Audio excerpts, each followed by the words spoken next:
CineGuru MAX is a powerful toolkit for making cinematics and scripted sequences in your GameGuru MAX games. You control the cameras, lights, actors, and more, letting you tell your stories your way. All of which is great if you know how to tell stories visually. But I'm aware most of our users won't have the benefit of 20 years filmmaking experience to fall back on when designing their cutscenes. So I've made this video to give you a grounding in film language and what techniques to use when, and more importantly, why.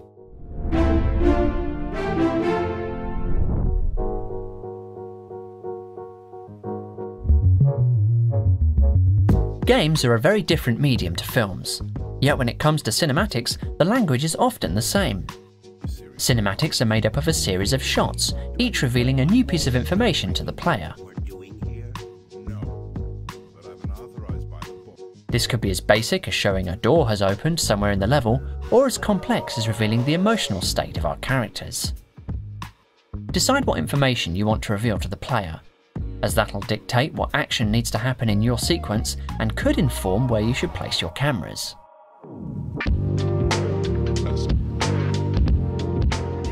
No lesson in filmmaking basics would be complete without a rundown of common shot types. Wide shots establish the character within the scene, often making them appear small and isolated.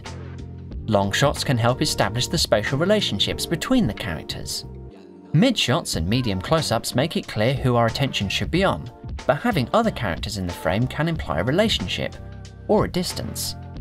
Close-ups on faces are usually reserved for important lines or reactions, whereas close-ups or extreme close-ups on objects hammer home their significance to the player.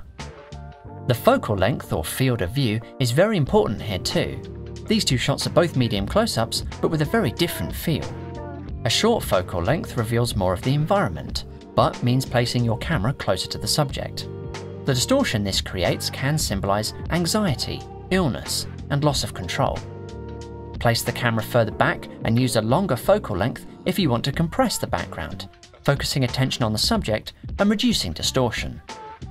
When placing your cameras, think about the 180 degrees rule. Here, we draw an imaginary axis of action between our characters and have all the shots on one side of the line to avoid confusing the audience as to their spatial relationships. There's also the 30-degree rule, which says you shouldn't cut from one angle to another less than 30 degrees away, or else it'll be jarring. Composition could easily be its own video, but essentially, this looks this looks better. The Greeks proved this is ideal. Looking space, giving your characters an unoccupied bit of the frame to look into, is a convention, but not a rule. Symmetry is harmonious. Asymmetry is unsettling. Low angles make things look more powerful and imposing. High angles make things look smaller and less threatening. Dutch angles, where the horizon isn't level, imply disorientation. Hey, that looks nice. Ooh, lines guiding the viewer's eye. Framing our characters with the scenery. Framing our scenery with the characters. Don't be afraid to experiment. If you're enjoying this video so far, please consider subscribing so you don't miss any future updates to CineGuru MAX. CineGuru MAX makes it easy to move the camera in any direction. Up, down, side to side. Like a roller coaster. But when should you move the camera? One school of thought argues cameras should only ever move when the move is motivated. This could be because the subject moves, or it could be to reveal new information to the viewer. Then again, moving cameras do make for some cool shots. Just ask Michael Bay.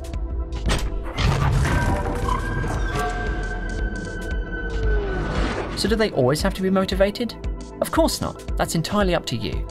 But at least consider how the camera moving affects the audience. Pushing in on something implies its importance. Pulling back on something sets the subject within a wider context. Tracking alongside something can show we're supposed to be following it.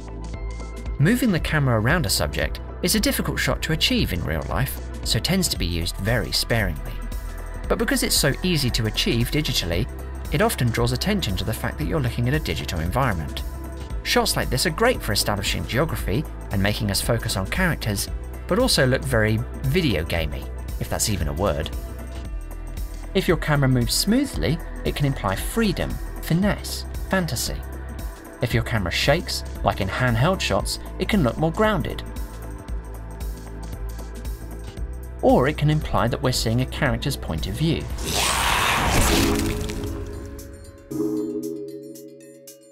GameGuru MAX enables us to add dynamic lighting to our scenes. By using the toggle behavior and some careful generic triggers to turn lights on and off, you can even trigger them for individual shots.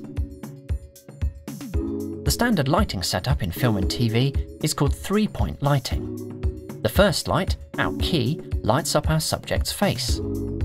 This looks pretty stark, so we'll use a second light, the fill, to bring up the unlit side of their face. A final light, the backlight, helps separate the subject from the background if it's dark. If it's a bright background, you might not need a backlight at all. Traditionally, each of these lights, and any light you add to your scene, should be motivated, which is to say it could be coming from a light source somewhere within your scene, even if you've exaggerated it for dramatic effect. Don't be afraid to get stylistic with lighting. Half of the fun of working in a digital environment is being able to play around with the lighting quickly to get different effects. Lighting something from underneath, for example, will make it look sinister and unnatural. Only using backlight or silhouetting your subject can make them appear heroic and triumphant. CineGuru MAX also lets you trigger sprites during specific shots.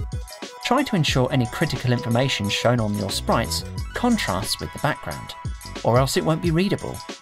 If you're trying to subtitle dialogue, don't forget CineGuru MAX has a subtitle feature, which you can use to display your character's lines on screen against a black highlight strip, ensuring maximum contrast every time.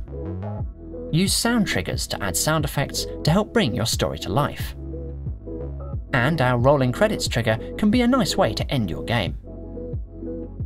So there you have it. I hope you've enjoyed this quick primer in virtual cinematography. Armin Moses and I are proud to share CineGuru MAX with you and can't wait to see what you create. If you get stuck, don't forget to consult the included manual, example maps, and the over 3 hours of video tutorials I've made detailing every feature. Why not join us on the official CineGuru Discord? You'll be able to ask us and other users for help and share your latest creations. We can't wait to see what you come up with.